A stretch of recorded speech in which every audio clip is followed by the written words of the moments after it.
America की जो भी असेसमेंट है हम्म। वो ये है कि भाई हमारा भी नुकसान काफी ज्यादा होगा तो अगर ऑल एग्जैक्टली आउट जंग होगा। ये तो बिल्कुल क्लियर है। अब इस असेसमेंट को लेकर हम्म। क्या अमेरिका अपने वॉर ऑब्जेक्टिव्स को तब भी हासिल करना चाहेगा या नहीं हम्म। चाहेगा, इस पर वहां पर डिबेट चल रहा होगा। इसमें कोई दो राय नहीं है कि अमेरिका का और खासकर इसराइल का काफी नुकसान होगा अगर उनको अपने वॉर ऑब्जेक्टिव्स को हासिल करना है। इस वजह से वॉर थोड़ी देर के लिए रुक गई है।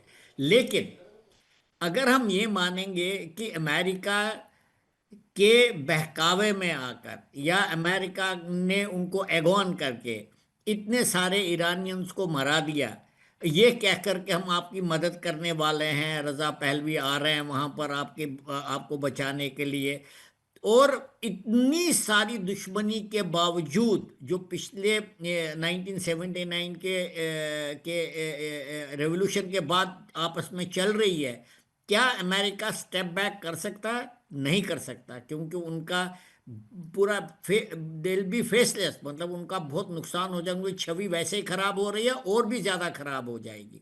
और आपने देखा होगा जब अफगानिस्तान से बहुत सिंबॉलिक विड्रॉल हुआ था तो ट्रंप ने क्या बोला था बाइडेन को कि तुमने अमेरिका की बेइज्जती कराई। तो क्या अमेरिका स्टेप बैक करेगा? नहीं करेगा। ये मैं मानता हूं कि ये बातचीत, ये राजी हुआ है, वो राजी हुआ है, ये इट्स प्लेइंग फॉर टाइम। और मैं मानता हूं कि अमेरिका यहाँ इस स्थान से स्टेप बैक नहीं कर सकता है। नेगोशिएशन के रास्ते वो ऐसे ढूंढेंगे कि अयतुल्ला खमेनी की जो हुकूमत है उनको वहां से जाना ही पड़ेगा। लेकिन अगर जंग होगी, ठीक है, हमने ये भी जाना है आईआरजीसी जो है ना वो 2.5 लाख की फौज है और they directly report to Khamenei. वो खमेनी की अपनी फौज है और हर हर डिसीजन जो है at the end of the day वो खमेनी ने ही अप्रूव करना है। तो इतना आसान नहीं है उसको हटाना वहां से। लेकिन अगर अमेरिका उतनी कीमत अदा करने के लिए तैयार है तो फिर डेफिनेटली युद्ध तो होगा और ये रजीम चेंज तो तभी हो सकता है। लेकिन हमें ये देखना है कि अमेरिका किस हद तक नुकसान उठाने को तैयार है और ईरान कितना दूर जा सकता है अपने रजीम को बचाने के लिए। दूसरी बात है चाइना और रशिया। देखिए, चाइना और रशिया डायरेक्टली कभी इन्वॉल्व होंगे ही नहीं, ये हमें जानना चाहिए। इवन यूक्रेन में भी नाटो और अमेरिका डायरेक्टली इन्वॉल्व नहीं, उन्होंने हथियार वगैरह तो भेज दिए लेकिन ग्राउंड ट्रूप्स तो कोई नहीं आया उनका। रशिया भी नहीं ग्राउंड ट्रूप्स भेजेगा, चाइना भी नहीं ग्राउंड ट्रूप, वो बहुत चालाक हैं दोनों। वो हथियार भेजेंगे, अपने मिसाइल्स भेजेंगे, वो भी थोड़ी देर के बाद बंद हो जाएगा क्योंकि अमेरिका वो एयर स्पेस बंद कर लेगा। तो कुछ हद तक तो वो कर सकते हैं एक दूसरे की मदद, लेकिन एंड में तो ईरान को ही लड़ना पड़ेगा। और दोनों का बहुत नुकसान होगा, ईरान का नुकसान होगा, अमेरिका का भी नुकसान होगा, लेकिन सबसे ज्यादा नुकसान जो होगा मैं मानता हूं इसराइल का होगा। और यही एक वजह है कि अमेरिका अभी स्टेप बैक कर रहा है। तो मैं मानता हूं अनिश्चितता का माहौल है, diplomatic words are being exchanged, लेकिन एंड में क्या होगा मुझे नहीं लगता है कि अमेरिका तो है इतना करने के बाद स्टेप बैक करेगा। टिक्को सर, वो 40,000 सोल्जर्स भी हैं जो मिडिल ईस्ट में बैठे हुए हैं, अमेरिका के 19-19 बेसिस पर बैठे हुए हैं। उसमें से एक भी सोल्जर को कुछ हो गया तो अमेरिकी सरकार, डोनाल्ड ट्रंप को अमेरिका में जवाब देना मुश्किल हो जाएगा। एब्सोल्युटली, मैं मानता हूँ आपकी बात को बिल्कुल। जी। मैं लेकिन अमेरिका जी अमेरिका एक चीज मैं बोलना चाहूँ, जी जो जी, बिल्कुल अमेरिका बिल्कुल, में हाँ बोले। रूल रूल कर रहे हैं ना आजकल, हाँ पीट हेगसेथ और रूबियो जैसे, वो हाँ। बिल्कुल मागा के आतंकवादी हैं मानो एक प्रकार से, और वो पीछे हटने को तैयार नहीं है। मैं बता रहा हूं आपको। वो आप देख लीजिए हेगसेथ का, उन्होंने दुनिया भर के अमेरिकन सब बेसिस जनरल को बुलाया और क्या लेक्चर किया उन्होंने, आप खुद अंदाजा लगा सकते हैं। तो उनका तौर तरीका ही बिल्कुल अलग है। नहीं सर, ये तो दो नहीं है, ये इनकी पूरी मंडली है। इसमें मंडली है हार्वर्ड बिल्कुल। लुटनिक हैं, इसमें पीटर हाँ हेगसेथ हैं, हाँ। इसमें जो है पीटर नवारो हैं। अब एक तो बहुत पूरी है ये 20 खोपड़ों पूरी की पूरी मंडली है जो ये पूरा दिमाग लगाते रहते हैं। एब्सोल्युटली। मैं बिल्कुल आशीष जी से रिएक्शन चाहूंगा। आशीष जी, ईरान के नुकसान की बात हो रही है, अमेरिका के नुकसान की बात हो रही है, लेकिन मिडिल ईस्ट जला तो पूरा का पूरा oil market, crude oil collapse कर जाएगा। इंटरनेशनली उसको कोई संभाल नहीं पाएगा फिर। क्या ये बात भी अमेरिका के जहन में है? देखें, अमेरिका की इस समय जो कोर कमेटी है, आपने नाम लिया सबका, पीट हेग्सेथ हैं, रूबियो हैं और ट्रम्प साहब हैं, दे आर डेलिंक्वेंट्स। वो इतनी डीप थिंकिंग के साथ कुछ एक्शंस पिछले एक साल में नहीं ले रहे। They are very delinquent in their conduct. ये हमने देखा है, चाहे वो टैरिफ पे हो, चाहे वो वेनेजुएला पे हो। तो दे कैन डू एनीथिंग। लेकिन एट द सेम टाइम उनकी जो मिलिट्री लीडरशिप है, जो फील्ड से जुड़ी हुई है, उनके पास इस किस्म की बेवकूफियों का चांस नहीं है। और इसी वजह से ये फ्लीट्स, ये जो अटैक ग्रुप वहां पे मूव इन किया हुआ है ओशन के पास, वो इतना डिस्टेंस रखे हुए है ईरान से कि स्टैंड ऑफ वेपन्स को यूज करें बिना अपने आप को रिस्क में डाले।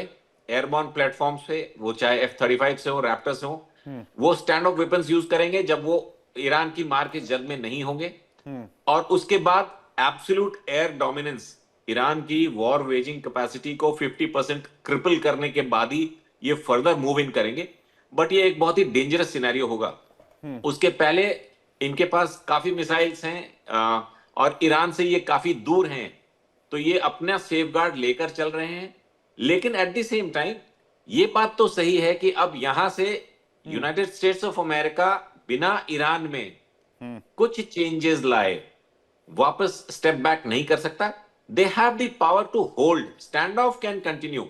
ईरान तो वहीं का वहीं है, लेकिन इस फ्लीट के पास भी एक एक साल तक, 300 दिन तक एक जगह पे जमे रहने की विद ऑल राशन। उनके इस निमित्ज क्लास में, लिंकन में 2-2 न्यूक्लियर रिएक्टर्स हैं जो विदाउट एनी एक्सटर्नल असिस्टेंस एक जगह पे रह सकते हैं। तो वहां कंटिन्यू करेंगे जब तक कि उनके रिक्वायर्ड चेंजेस जो वो ईरान के अंदर चाहते हैं उसमें से कुछ एक्शंस शुरू नहीं हो जाते। Then they can withdraw to give them some more time. इस तरह का एक फेस सेविंग मुझे दिखता है, विवेक।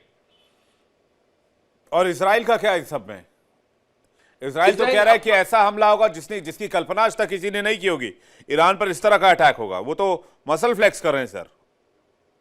इजराइल का जैसा कि प्रीवियस पैनलिस्ट ने भी बोला कि उनके ऊपर छोटी पोटेंसी के न्यूमरस मिसाइल्स या ड्रोन अटैक्स होंगे, लेकिन उसमें से वो केपेबल हैं। उनके पास अमेरिका का दिया हुआ हर वो एयर डिफेंस सिस्टम है जो अमेरिका खुद यूज करता है, और they are more than prepared to save themselves from any such. और इसमें ये नहीं होगा कि एक बार तेहरान ने अटैक किया इजराइल के ऊपर तो अमेरिका फिर चुपचाप बैठेगा। America will join hands, unlike the previous time जब उन्होंने ईरान वर्सेस इजराइल पिछली बार जब ईरान ने रिटेलिएट किया था, थाउजेंड्स ऑफ ड्रोन्स भेजे थे और हंड्रेड्स ऑफ मिसाइल टारगेट किया था इजराइल पे। कई मिसाइल्स इजरायली सिटीज को हिट हुए थे। उस वक्त उनका डिफेंस, एयर डिफेंस 100% सक्सेसफुल नहीं रहा था।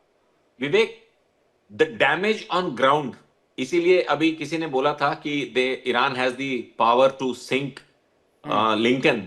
Not really, nowhere close.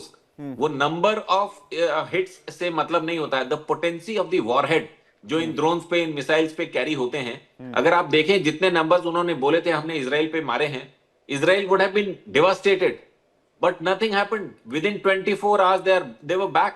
तो ये एक कुछ मीडिया की भी मिस इन्फॉर्मेशन कैंपेन होती है जो डिमोरलाइज करने के लिए की जाती है। Nothing happened to Israel. Similarly जब अमेरिका ने बोला कि हमने ऑब्लिटरेट कर दिया ईरानियन न्यूक्लियर प्रोग्राम को, within months they were back. और IAEA ने जाके शायद वहां चेक भी किया कि कितना डैमेज हुआ है। वो B-2 बॉम्बर्स जो मल्टी लेयर पे एक्सप्लोड करते हैं, 18 मीटर्स डेप्थ तक जाके चट्टानों के नीचे फटते थे, बट उनका डैमेज इतना नहीं है जितना यूएस प्रेसिडेंट ने बोला था। और इसी वजह से वो आज फिर से बोल रहे हैं you stop your nuclear program. But US president ने 6 मंथ्स पहले बोला था we have obliterated Iran's nuclear program. So somewhere somebody is lying. तो ऐसे में ईरान के पास मिलिट्रीली इतनी पावर, इतनी कुवत नहीं है कि वो अमेरिका को इतना दूर से भी टेक ऑन कर पाए। वॉर का तो खैर 1-to-1 वॉर में तो खैर सवाल नहीं उठता कि ईरान मुकाबला कर ले। लेकिन हाँ, ये पॉसिबिलिटी जरूर है। कर्नल साहब कुछ कहना चाह रहे हैं, ये पॉसिबिलिटी जरूर है कि वो डेंट बड़ा कर सकते हैं। जी विवेक जी, मैं आपको एक चीज बताना चाहता हूं। हाँ। किसी भी सूरत में आप छोड़िए, ये तो बहुत बड़ी बात है एयरक्राफ्ट कैरियर अब्राहम लिंकन को हिट करना है। इब्राहिम लिंकन या दूसरा जो एयरक्राफ्ट कैरियर है उनके पास, जेराल्ड फोर्ड है मेरे ख्याल से। गेराल्ड फोर्ड है, अभी शायद वहां उन्होंने जॉर्ज डब्ल्यू बुश भेजा है। हाँ, जॉर्ज डब्ल्यू बुश भेजा है। हाँ। इनके अमेरिका ईरान का मिसाइल इनके आसपास नहीं आ सकता कहीं। अगर इनको हिट हुआ ना, it is like hitting American mainland. अच्छा, सवाल पैदा नहीं होता है, they will be in stand off distance, और सवाल ही पैदा नहीं होता उनको ऊपर हिट। अगर आप इब्राहिम लिंकन को हिट करेंगे, George W Bush aircraft carrier को हिट करेंगे, वो तो अमेरिकन पर हमला हुआ, और वो फिर आपको पता है फिर अमेरिका के पास कितनी ताकत है, they will use everything to destroy Iran. तो it will not happen, let's accept that. चलिए हम तो खैर हिंदुस्तानी यही मान के चलते हैं कि युद्ध से नहीं, हम बुद्ध की धरती वाले देश है, तो बुद्धि से और बातचीत के टेबल पर ऐसे मसलों को सुलझाया जाना चाहिए।